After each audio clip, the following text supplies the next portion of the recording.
Yes. Okay, perfect. So, quick recap of our last two sessions, whatever we have discussed till now. The thing is, we discussed like at a high level the evolution of relational database management system, and after that we saw how Hadoop came into picture and how the distributed computing and distributed storage is kind of being executed in the Hadoop network, right? So and after that we saw that there are certain limitations of Hadoop because of which Spark came into picture. So, what are the main primary limitations? First is the storage, with respect to storage. Though it was able to, store terabytes of data, but in terms of petabytes and all, if you are handling more and more amount of data, Hadoop framework became very slow. Along with that, there are one more loopholes that we have in Hadoop is like with respect to computation. So initially MapReduce, and then after that Hive was there, which was running in that Hadoop framework.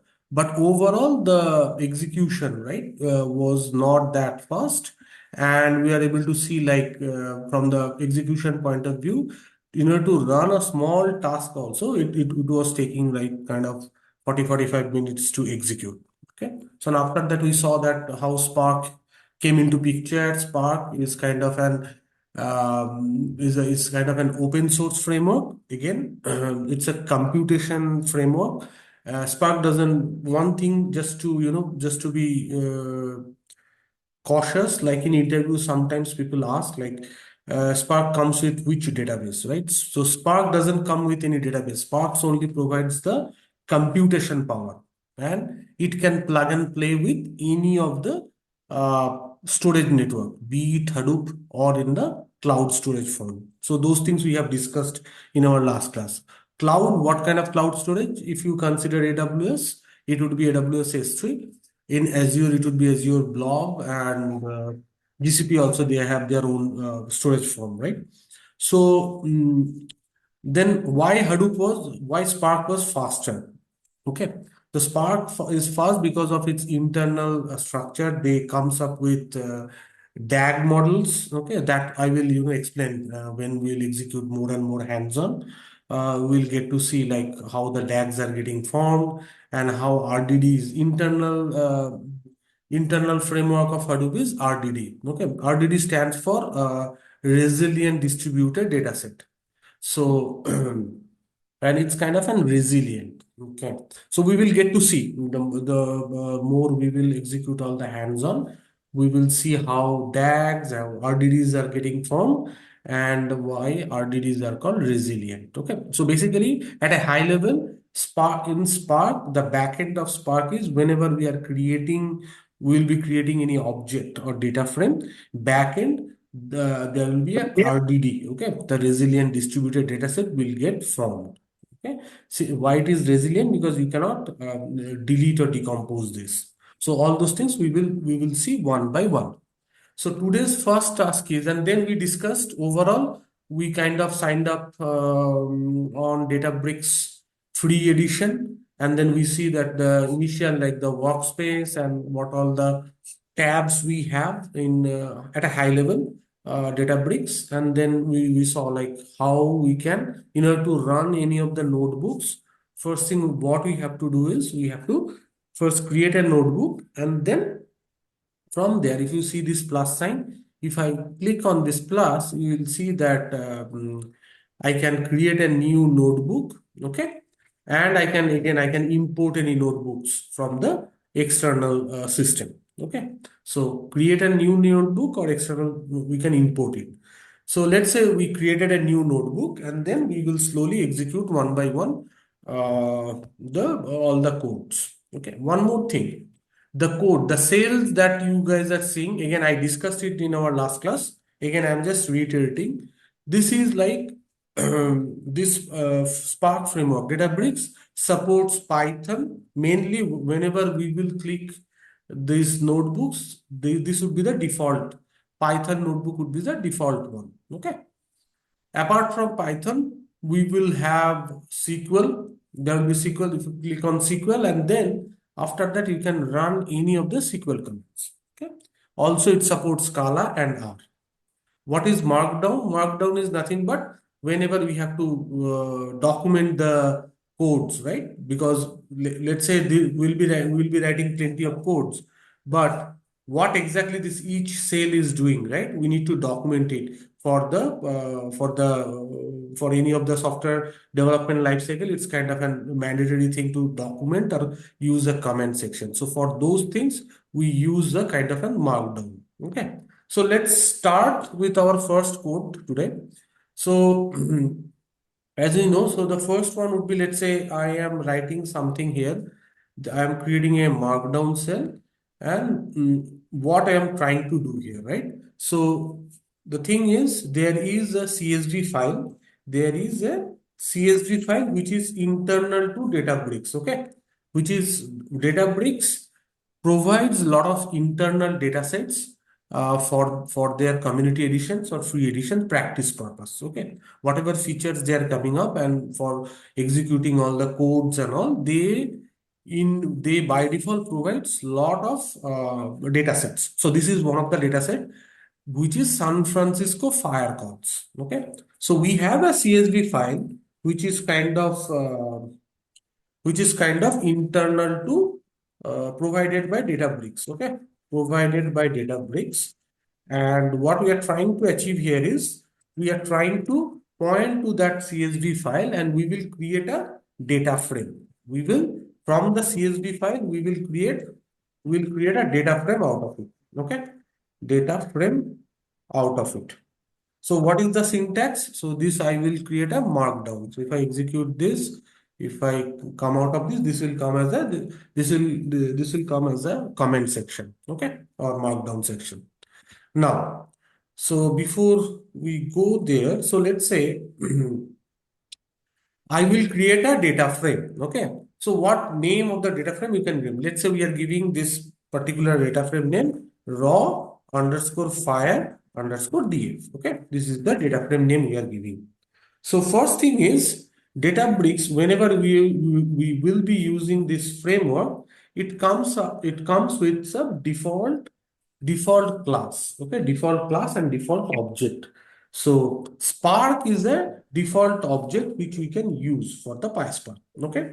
So I will be using an object called Spark, okay. When after writing Spark, if you just write a dot, okay, that means whoever worked on object-oriented programming language would be familiar with this concept. Like we will have a class and we can create an object of that class, and then we can use that object to call any of the function, right? So Spark is one of the, let's imagine Spark is an object, and then from there I will use what I'm trying to do. There is a CSV file. I would like to read that file, right? I would like to read that file. So I'll write read. Okay. So here is one of the catch here is, since in this kind of cells, notebook cells, we will code a multi lines of code, right? So, and since this code is not completed, so we have to write this symbol, okay, backward slash to backward slash, and then let's say if you see this. See, since it's kind of integrated with GenAI, the code itself is, giving us some suggestion. Like the code itself or the notebook itself understood, like we are trying to read a CSV file. So what are the options we have, right? So now first is we are reading this file. So we are creating an object called Spark and using a function method called read. And after that, what we are trying to do, what kind of file we wanted to read. Let's say it's a CSV file. Then we can mention it as dot format, okay? Dot format and then we can mention it as a CSV, okay?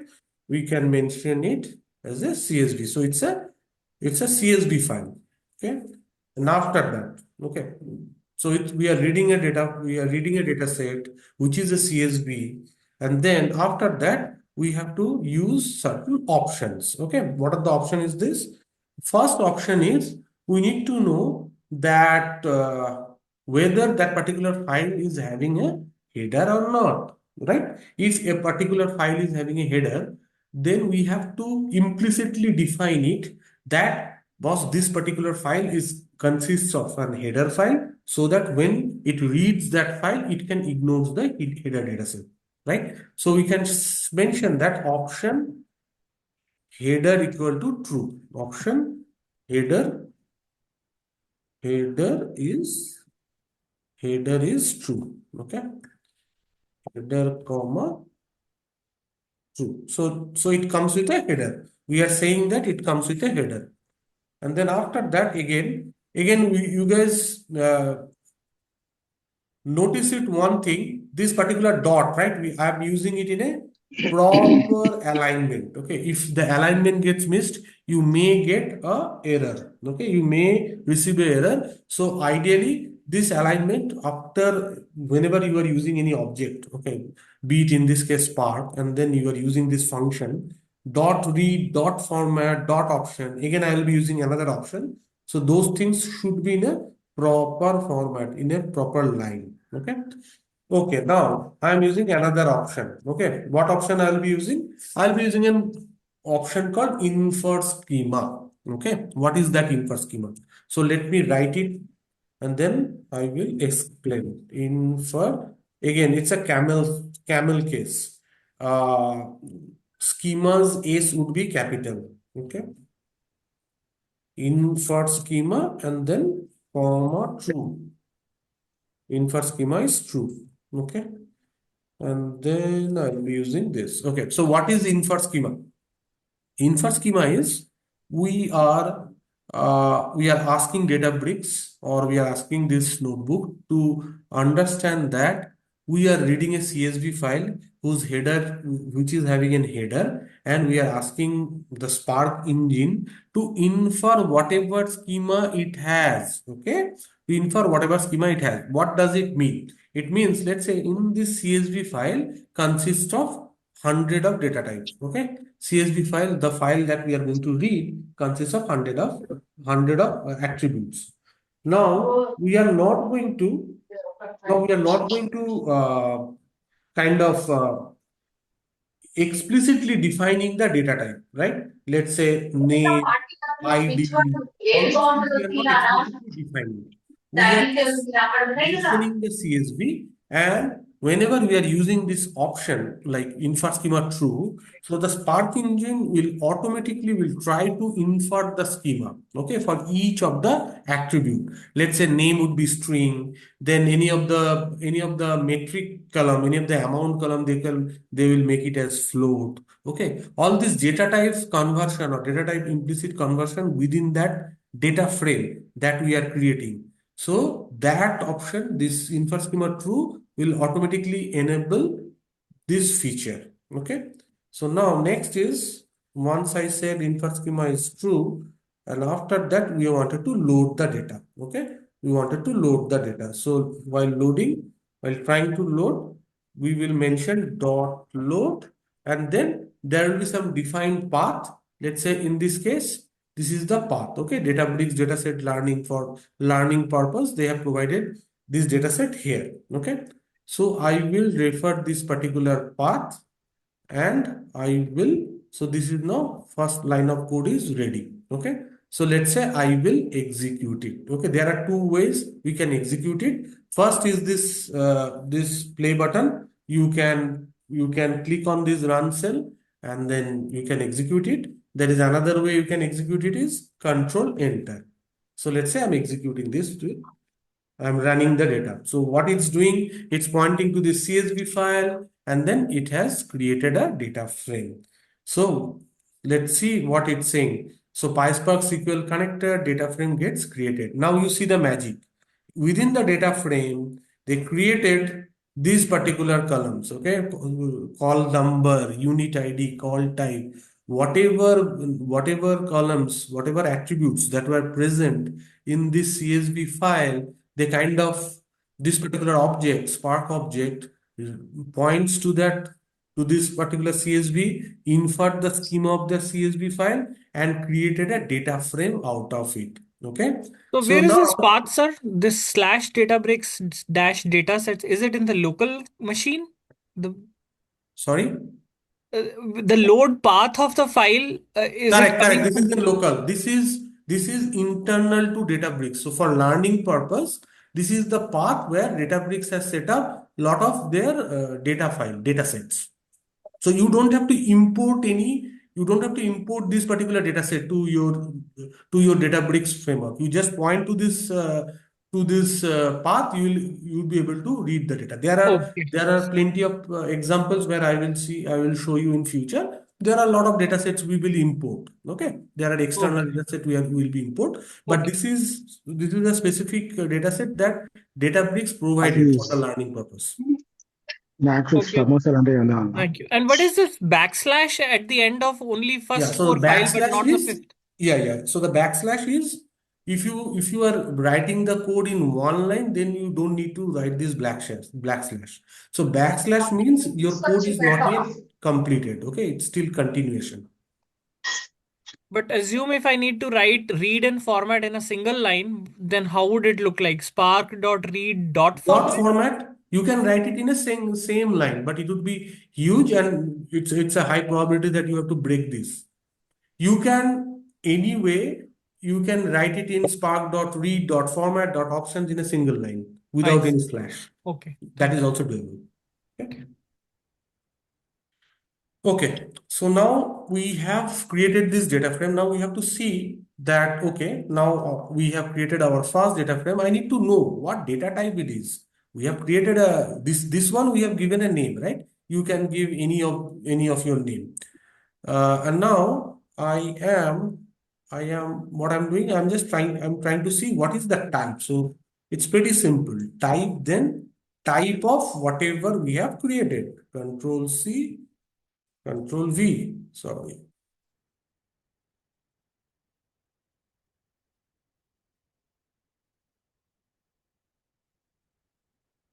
See, okay. So I'm just trying to execute what type it is. Okay, I just wanted to know. So I could see it's a data frame. Okay, it's a PySpark data frame object. Okay, data frame object that has been created. Now, next is Databricks comes up with another beautiful function called display. Okay, so whenever you create a uh, uh, whenever you create a data like a data frame, then you can use a data frame out of display option. Okay, so that this display will give you entire data in a proper tabular format. Okay, entire data in a proper tabular format.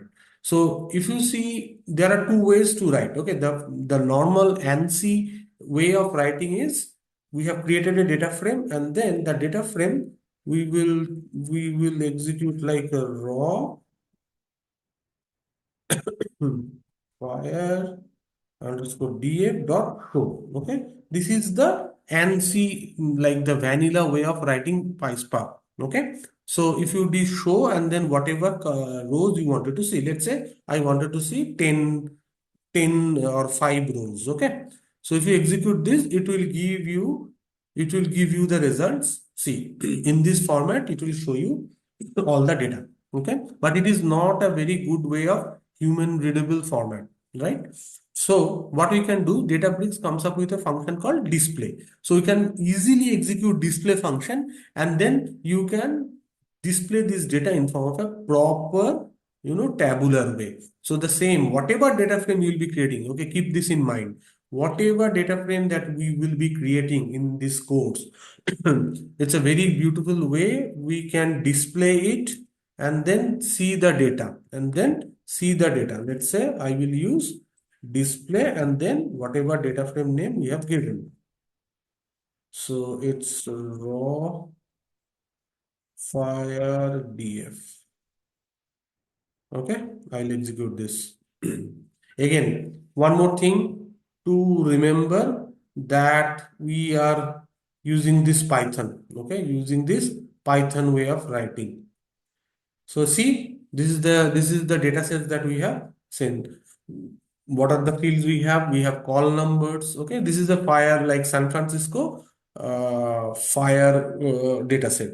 So it has the unit number, what incident it is, the tag to the incident number is tagged, what kind of call it is a medical emergency or fire call or alarm call. All these different types of call is being mentioned here, and which date of the year that call has been mentioned, what is the watch date, what is the final call disposition, okay, and then the available date time, and then the corresponding address where this particular from which address this is being this particular fire call has been executed, and corresponding zip codes, and then battalion and the station areas and whatnot, and what kind of priority call it is. It is a priority 1, priority 2, priority 3, and all those things. Okay, so it's a huge data set. You can go through this data and then play around with the data sets. Okay, so Okay, I have a question, sorry.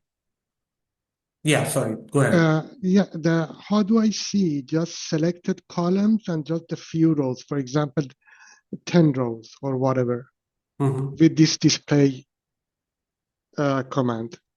Mm-hmm. Can I see the selected column and selected rows? Yeah. We can. So you wanted to say that instead of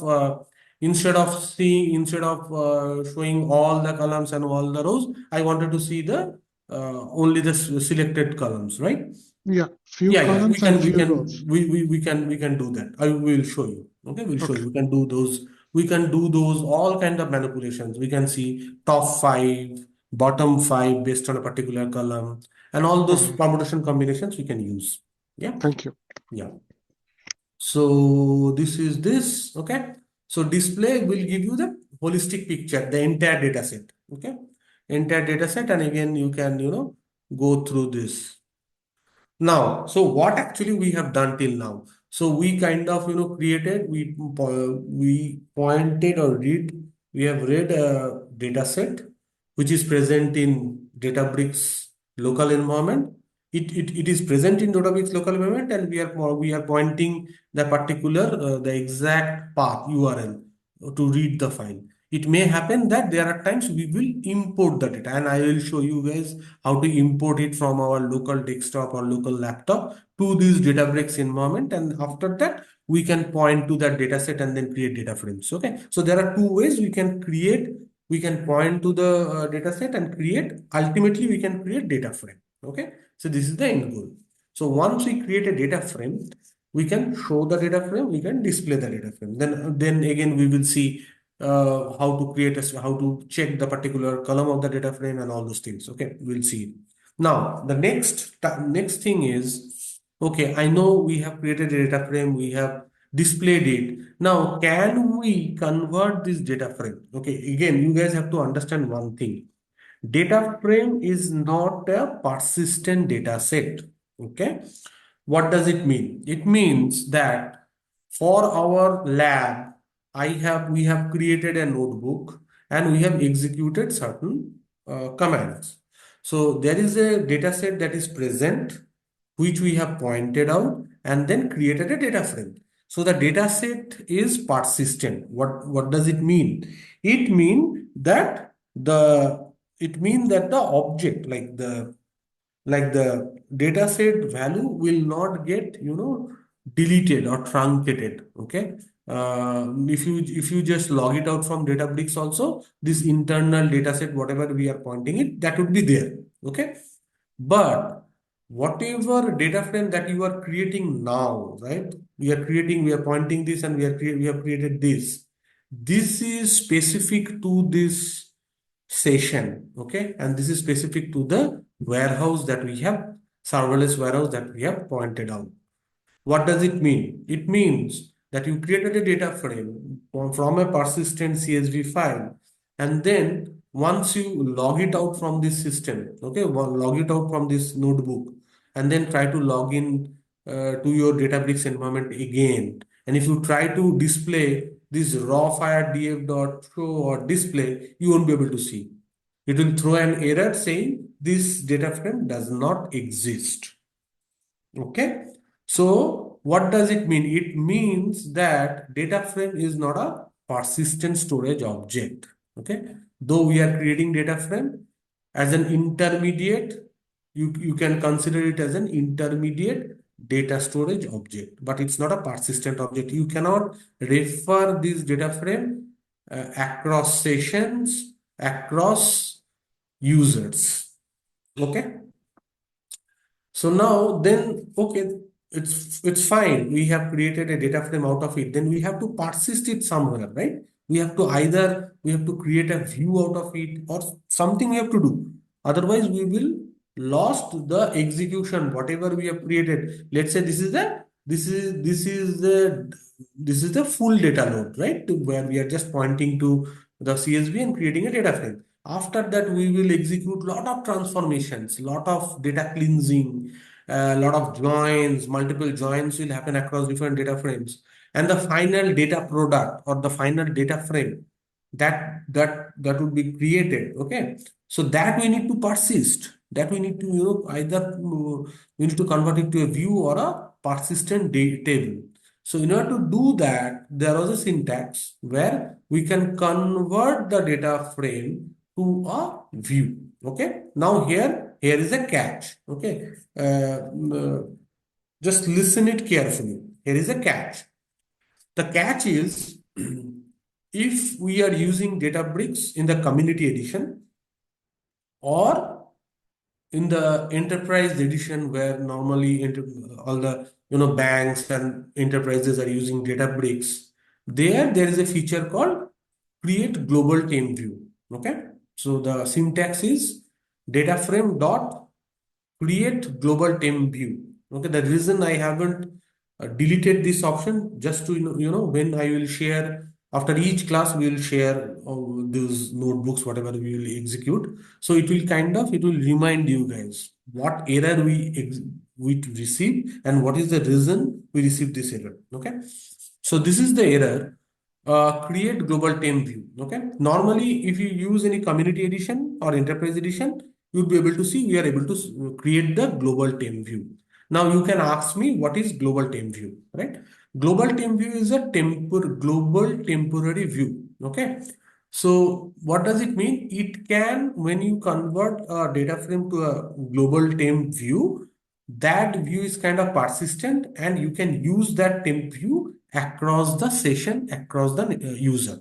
So once you create a particular data frame convert the data frame data to a global team view, you can open, let's say Arsalan can open his own notebook, or let's say Awas can open his, or Jasbinder can open, or Swami can open. Whoever can open their own notebook and then refer this particular view. It will act as a global team view. Okay, it will act as a global team view, but provided we are using a serverless, sorry, using a cluster. Okay, but now the catch here is with Databricks new edition, free edition. Okay, they came up with this new concept, the serverless compute. Earlier it was kind of we had to create a new compute every time we used to connect to the notebook, and then we can tag same process. We can tag that compute or cluster to this notebook.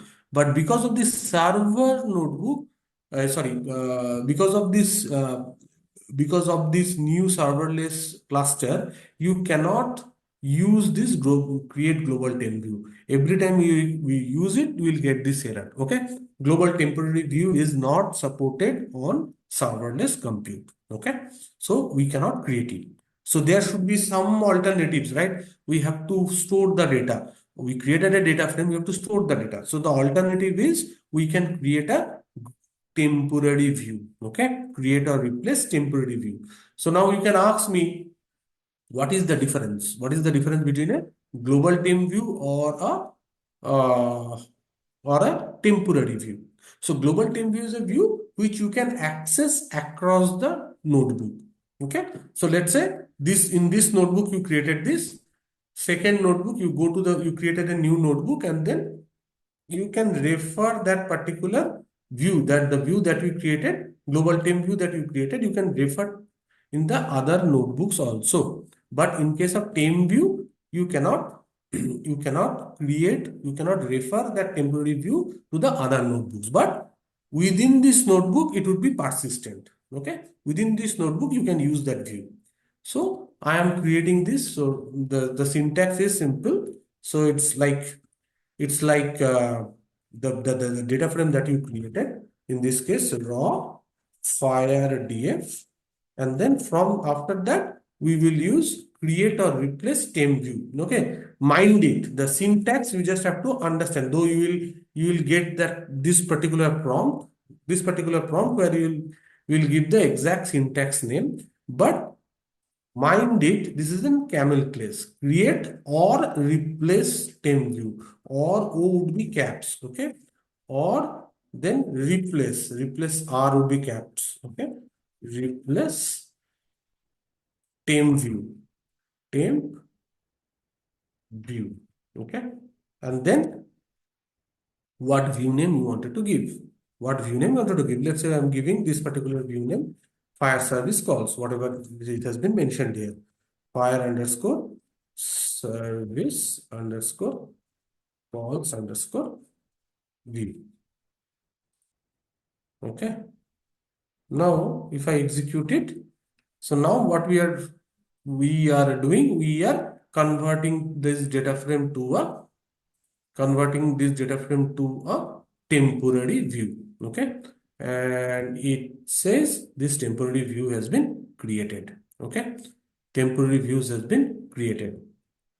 So now this temporary view, I wanted to see this data. Okay, I wanted to see this data. What I will do, I will create a new cell, and then I wanted to write select star from the view. Okay, select star from fire calls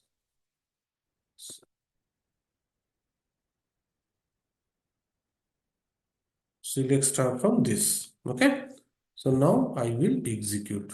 Okay, remember, whenever we are writing select star from fire cell and we are hitting this SQL part, okay, this percent SQL you are seeing, why it is coming, because we have mentioned it or notified it is as an SQL cell. Okay, by default, whenever you will be creating a new cell, it will come up with a Python. Okay, it's by default we will be using a Python cell.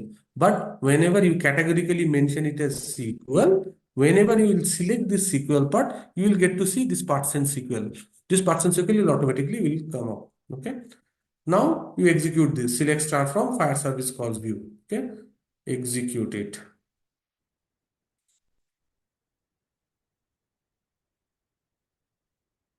See, now we are able to see the data. Okay. The same data that we have read it from the CSV file. So we did it from the CSV, we put it in a data frame. In this case, since it's our first practice, hands-on practice, we are not doing any kind of transformations. So pretty much the data frame that we have created, we kind of, convert that data frame to a temp view. And now we are kind of viewing the temp view. Okay, we are just checking the data. We're executing a select star and seeing the data. Okay. So this is kind of the first end-to-end picture from a CSV file to data frame to a temp view. Okay. So this is the whole thing that we have executed. Any question in this notebook? Sami, Jasbinder, Awas, Arsalan. So there is no SQL Server behind that. So, for example, it's not something like SQL Server MI or the SQL Server Enterprise to save this information. This is something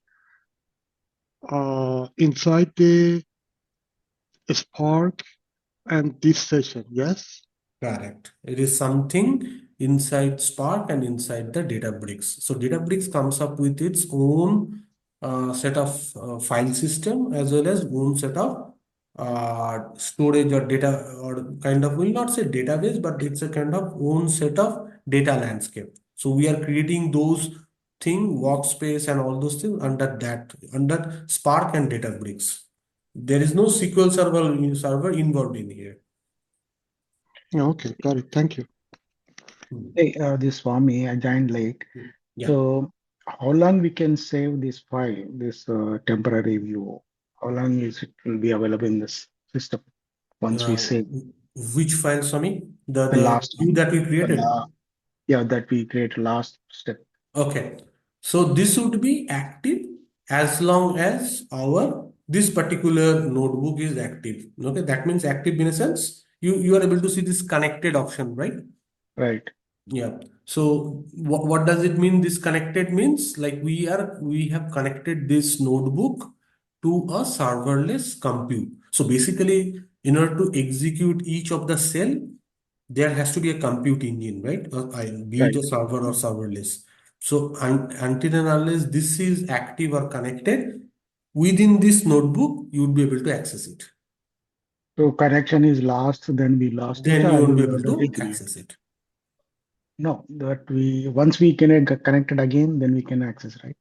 Once you connect again, then also you cannot access it because it's a temporary view. It's kind of an session specific. Session specific. Okay, Yeah. got it. In the next notebook, I'll show you guys like tame view is fine, but we have to have a persistent data, right? So Mm. I'll just show you now, show you guys now. Then from tame view, we will put it in a persistent table so that you can use that data across all the notebooks across all the sessions. That is the whole intention, right? So some basic questions maybe you already covered. When we will use this type of method? What scenarios? To use the Okay. temporary view. No, no, no. Entire this process like Excel file loading and using Okay, and so this creating. is a When? very good question, Swami. Thanks for asking this. So this is kind of a backbone of any of the Databricks PySpark transformations. In number of cases, the use case would be like there are. I'm telling you from the industry practical point of view. There will be files that sits in AWS S3 bucket or Right. Azure Blob storage. Okay, Mhm. and Mhm. then the requirement would be to read the file and then use lot of transformation. Let's say there are two different kind of data sets are coming. I'm giving you an industry specific example. Let's say there is one data set which is coming from uh, customer application, okay, customer data set where all the customer infos, all those things are there. There is another parallel data set which is coming from sales and planning, like sales transaction. Okay, for a particular organization's sales transaction data is coming up. Okay, now maybe let's say there is a requirement where you have to in your system you have to merge these two data set based on certain key values. Okay, and then use transformations, lot of transformations, and then after that you have to put it in different persistent table dimension or fact, whatever it is, different persistent table you have to load it, and from Mhm. those tables we will create our dashboards and all. As a downstream application we'll create some dashboards out of it. So, whatever you are seeing, though it's a very basic and primitive way of writing the first code, but the same thing we have to read the data like from Databricks point of view, from Spark point of view, we have to read these two data set. One is coming from customer, one is coming from sales and planning. Let's say we will build two data frames, and then we clean those data frames. Let's say we have to remove certain values where, let's say, account ID, wherever the account ID is null, we have to truncate those data. Okay, and then a lot of, let's say, business transformations would be there. Those we need to execute one by one, and then we will build to refined data set, and then we will merge or join those two data set within this Databricks itself. Okay, and then once we join it, let's say we build another data frame. So two data frames merging together creates another data frame. Now on top of that data frame we will do some transformation, cleansing and all, and after that we will load that to multiple tables or single tables. So that is kind of an high level use cases in industry. Got it. But some basic, right? So okay, all these we are doing manually. How about if AI comes, all this AI will take care, or it No, cannot be no, no. taken? AI will enable you. So if you see, right, Databricks is now highly integrated with this GenAI because Databricks has its own now. They have come up with its own GenAI application. Okay, so Mm, you would be able to see. I will ask all of you to create two accounts. Okay, one is free account, whatever account that currently we are doing.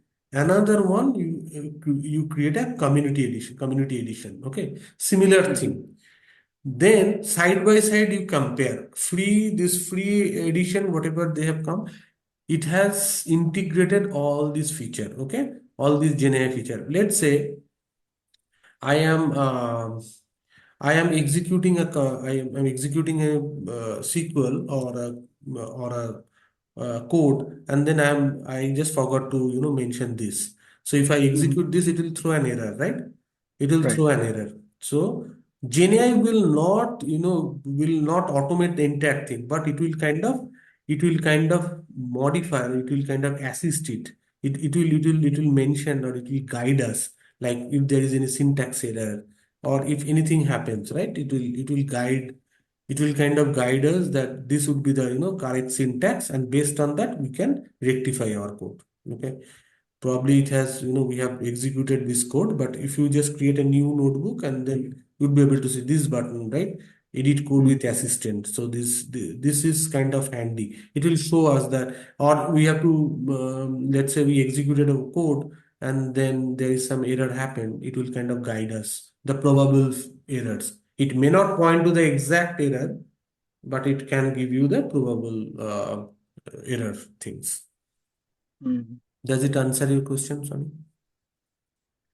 Actually, I asked the different question, but that's okay. Yeah, yeah. Tell me if it No, is not what clear. I'm thinking is everybody talking about AI, using AI, and the coding is reduced by a lot. So Hmm. developers are not required, right? So we open the file, we store, we saved, and create the temp file, and we'll use it later. Hmm. So how that AI come useful in this case instead of we write this code? Yeah, That's what I thought. that's what I'm trying to say you. So in industry, what will happen is we will read the data and then create a table and put it in a data frame and all. These things are not that simple, right? We Mhm. have to execute or transform the data set from the business point of view. Whatever is the Right. business transformations that will be given. So those Mhm. business transformations, we as a data engineer need to know what exactly our business wants, and based on that we have to code it. So coding syntax wise, GenAI can help or AI can help us, but to build the logic, build the mapping and all, definitely it will kind of help us in if there is any syntax error or if some small errors, it will guide us, but it will not be able to code the entire pipeline into it based on the Got business requirement. it. Mhm. Okay. Okay. Got it. Yeah. So a Okay. high level question, Anindya. So this Yeah. Spark computation engine which we are talking is a competitor of all the ETL tools in the market like Boomi and to create these ETL pipelines. Is this how it's positioned in market? The Spark See, I skill? won't say it's a direct competitor because a lot of ETL tools, let's say Informatica has come up with IDMC, right? IDMC, or let's say uh, ADF, or let's say previously Ab initio or data stage, all those things. They are ETL tool. They are also using some of these Databricks capability, Spark capability. Okay, it's a framework, just been there. Spark is a framework which is being leveraged by either ETL tools or Databricks, definitely, since it's kind of its brainchild, right? Databricks is using, but multiple way this Spark is being used. Okay. Okay. So Databricks is nothing but some proprietary Spark, right? Otherwise, Spark was an open source and Databricks has some proprietary libraries Right, over it. right. Okay. So the Okay. thing is, Spark was an open source framework, and what happened? The developers, that those majorly contributed to Spark. They have formed this Databricks. Okay, they formed a company, and on top of this open source framework, they build their own capabilities, which is Databricks specific. They have not made it open source. Okay. Those extra capabilities. Okay. And you're saying that it is used in conjunction as a computational platform for maybe transformations and things like that, which can be directly utilized by these ETL tools. Oh yeah, big time. Lot Okay. of ETL tools are using Spark frameworks. They have their inbuilt services which are calling Spark frameworks.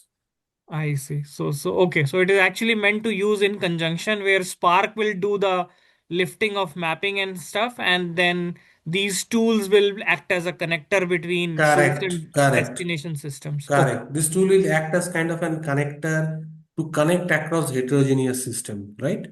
Let's say SAP, different databases and all those things. But the Okay. computation, most of the time they're using this Databricks PySpark. I see. Okay. And the last question is Spark uses Python or PySpark as its primary language? We talked about it like SQL, Scala, and R is Hmm. there. But Hmm. is that the primary use? I mean, the way we use Spark is using Python and PySpark? Yeah, so let me clarify that down. So basically, whenever we are writing Spark with Python, we are calling it as PySpark. Mm-hmm. Okay? We are interacting Spark framework with Python language. Okay. Okay. But you guys have to understand one thing. PySpark is mostly, since Python is now the language where most of the industries are using. So PySpark has gained its popularity. Okay. Or most of the enterprises are using PySpark whenever they wanted to leverage Spark framework. Okay. Okay. But one thing you guys have to understand, the Spark framework as such, the framework as a while has been written in Scala. Okay. Okay. So the entire framework has been written in Scala, but because of its language complexity and some other complexity, Scala is not being so that popular. But if you ask me in which language that framework has been written, it's Scala. Okay. Okay. Okay. Fair enough. Yeah. Thank you. Thanks.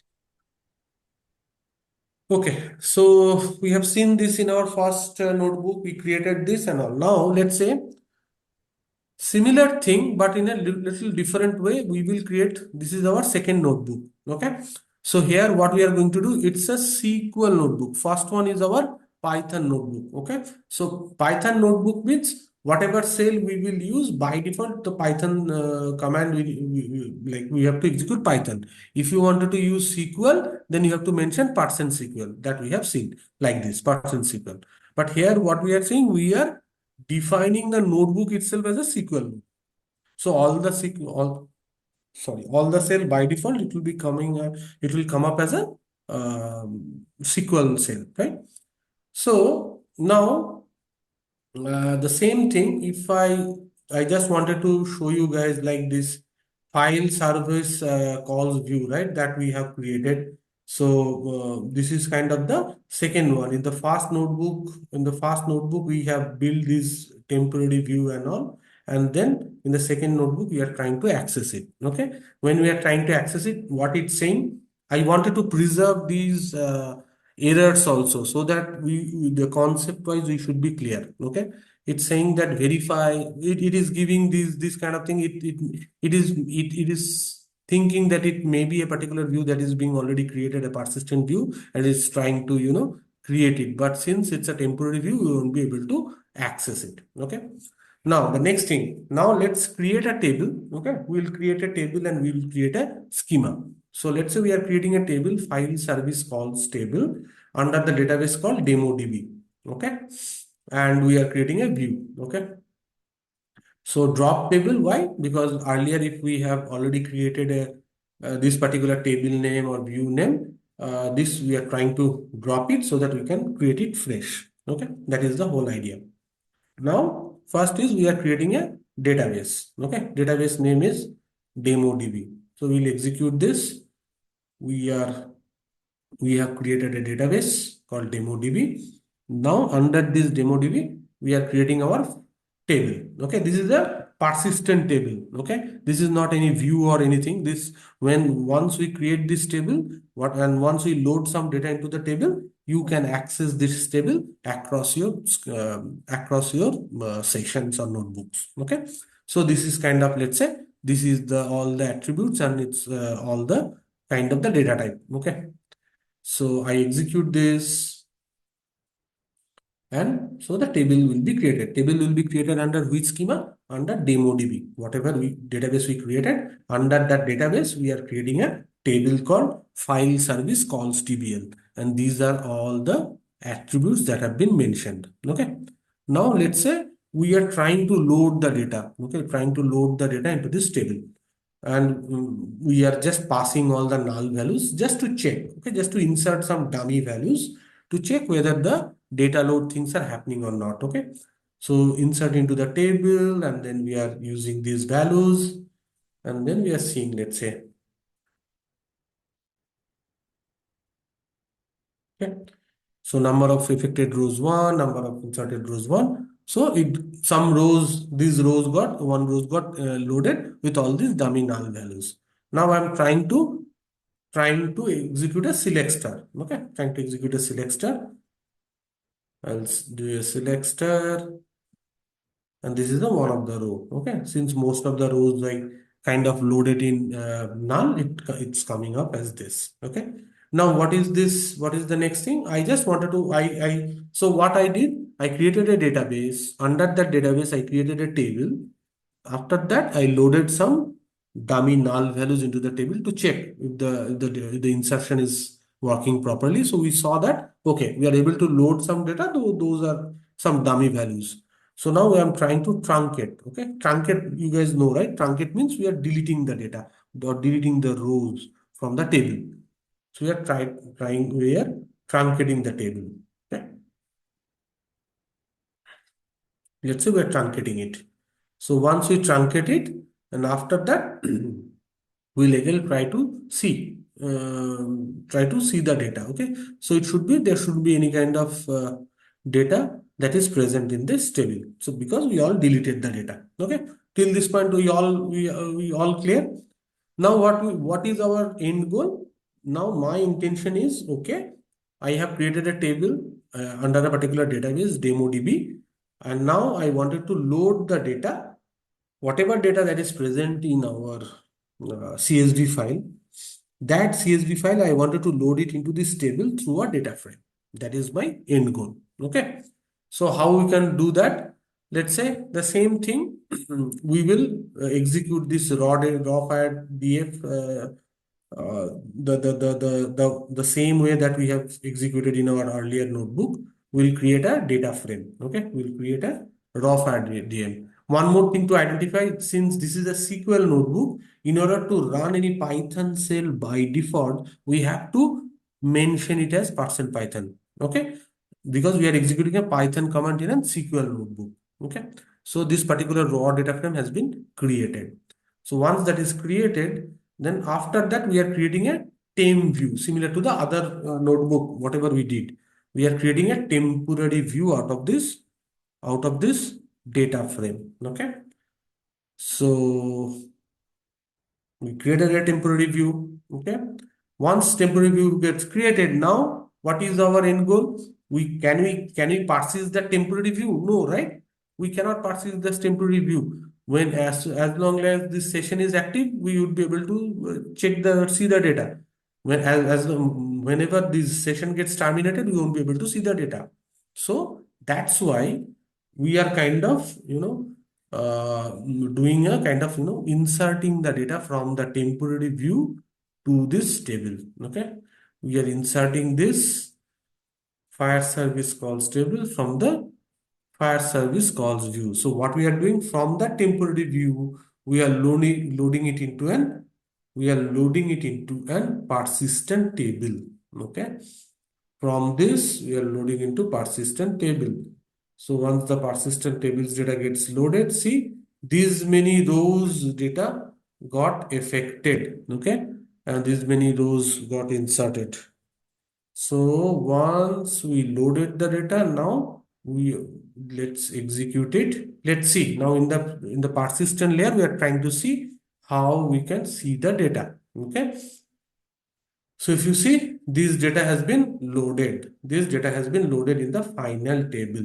So that was kind of our end goal. So from the CSV file, we pull the data to a data frame. From the data frame, we pull it into a temporary view. From the temporary view, we load it into a persistent table. So once this data gets loaded into persistent table, after that you can execute n number of operations on top of table. So next class we are going to see there are a lot of transformations, lot of use cases. Basically, based on this data set, we are going to execute on top of this table.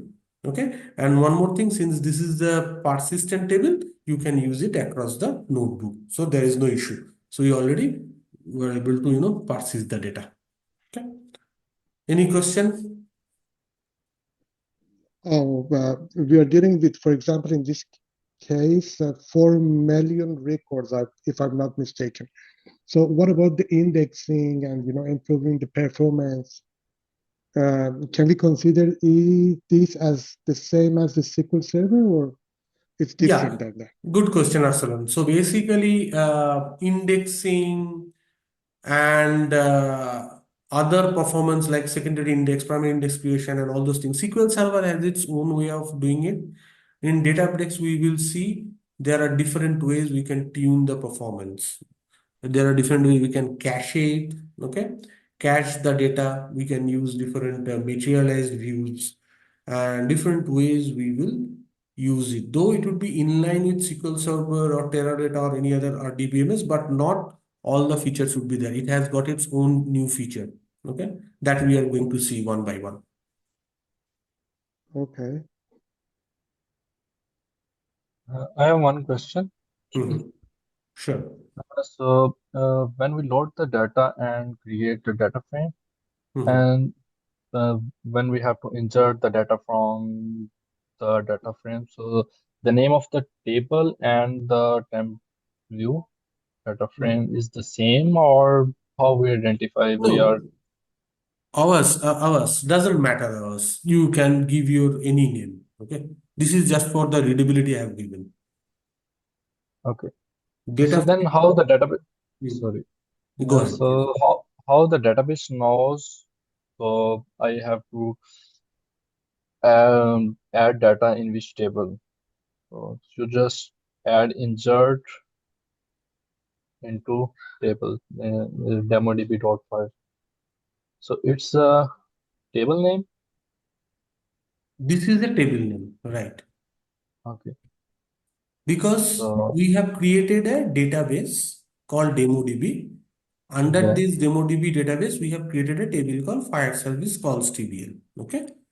You can, so So your question is how Databricks will know this is a table of view, is it? yes. Okay. So to answer to your question, if you just scroll it little up, if you see this, we have created a table. We have explicitly mentioned create table if not exist like the table name. Okay.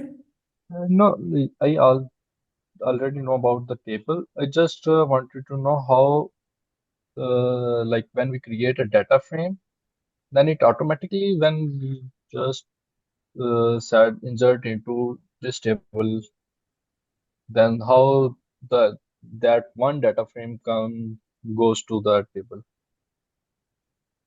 Oh, you mean to say how this is going into this table? Yes. Okay. So basic first thing, this is a table. The first one is table that Yeah. we have defined it.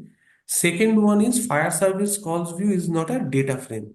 Okay, it's a team view that we have created, right? This team view. Yes. And okay, I think yeah, probably your confusion is like when we are doing select star from this, since the data frame name and the team view name is same, how did Databricks will know is it a data frame or a team view, right? Yes. Yes. Okay, I got your point. So first of all, you cannot write select star from data frame name. Data frame you cannot write like select star from your name, okay, in SQL. In data frame, whatever data frame you created, you have to convert it into a view, then only you can use that view in this SQL way of writing. Otherwise, if you wanted to check the data from the data frame, you mention data frame dot display, data frame display data frame, or data frame dot show. Those Python function will work, but you cannot write select star from your data frame name. Am I able to explain? Oh, yes, Amit. Hmm. Yeah. Sorry, okay, my last question. Can you, in the left panel, can you expand the catalog? This one? No, if you, yeah, this one, yes. Yeah. So, uh, I'm wondering, this demo, where did it go? Demo DB. Oh, See, yeah. under workspace, this will come up. Oh, okay. Okay. And under this DemoDB, we have created a table. That's why it came up like this. Okay. Okay. And if we wanted to create this table somewhere, this database somewhere else, so we have to use that, or I don't know. For example, if I wanted to create this one under the system instead of the, Yeah, uh, then you have to explicitly define under system dot something. We have defined it under DemoDB, right? are they in the same level? Yes, they are. Yeah. Yeah. Okay. Got it. Thank you. Okay. Thank you, guys. Okay. Sami, you have something? No, I'm good actually. Yeah, this is Okay. my first class, so just checking how the things going on. But Okay. what are the other classes are done? Is it a first class? So Can you give me? this is the third class, Mhm. and probably my team is Patricia is going to send you. You have an access to the first two recordings of the class. I don't know. I need to check in Okay, my okay. inbox. So yeah, I'll ask her to send you all the three recordings to like all of you, and Yeah. just to let you guys know, this is the last complimentary session for this course, and from Monday onwards we will start our regular courses. So if any Okay. one of you are kind of interested to join, you talk to Patricia or me directly, and then we can get started. Yeah, that's fine. But what exactly? Since we are missed in the beginning of the session, this is the first time. So what exactly the syllabus, or can you give some? Can you send us the details, or Yeah, yeah, can sure. you I'll spend ask. time? Yeah, yeah. So first two classes, I have detailed explain what is the syllabus, what are the Right. things we are going to cover, and I Mm-hmm. again for your reference, since you are not there, I'll ask them to send the brochure, this entire syllabus to you. Okay. Perfect. Okay. Thank you. Thank you. Thank you, guys. Have a happy weekend. We'll meet you on Monday. Thank you very much, Alindia. Thank Thank you. you, guys. Thank you. Okay. Bye. Okay, bye everyone. Bye.